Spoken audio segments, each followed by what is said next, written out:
Qalıb da elə, bura da. Emru! Ay, yaxşı, dindirmə. Ay, dindirmə, karışdırma. Onu qalıb dərdir. Deməsə qoyun oldu, öldü hiç etmiyor. Ay, heç bilməz, o tərəf sirkələnən şeydir. O köməkli tut, taxtam.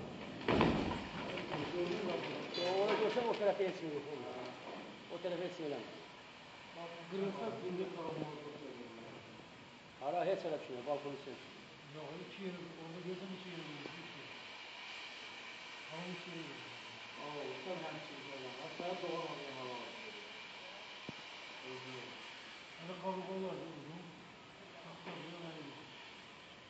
Sonra o bodurlar bir söylesin.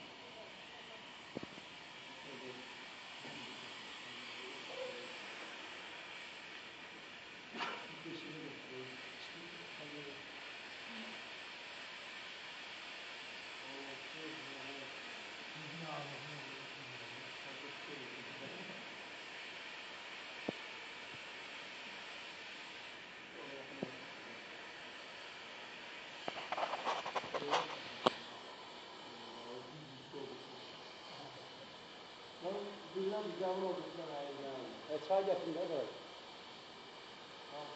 Dört tane yapıldı, dört tane. Şuraya da yapacağım.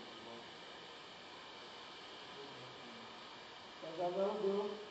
Bir.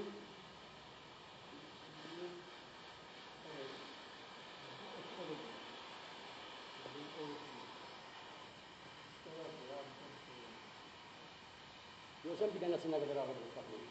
Sən görsən belə var. O ikisini kəsin sadece gözü oldu. Ben de cevap verdim. Böyle söyleyip çok. Bilirəm, aydın məsələdir.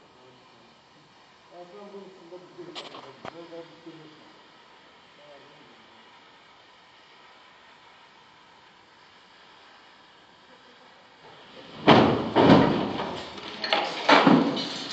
Onun yerine neyle bakış? Neyle bakış? Geçmek abi. Oldu. Konser tutardı. Yo, düşün çay için qalxarsın. Düşün çay için. Ha, orada kəsat yerə düşün aşağı. Ha, elini belə götürün. Konser tutardı. Ayağını o kesmişim, orada oynama, düş aşağı.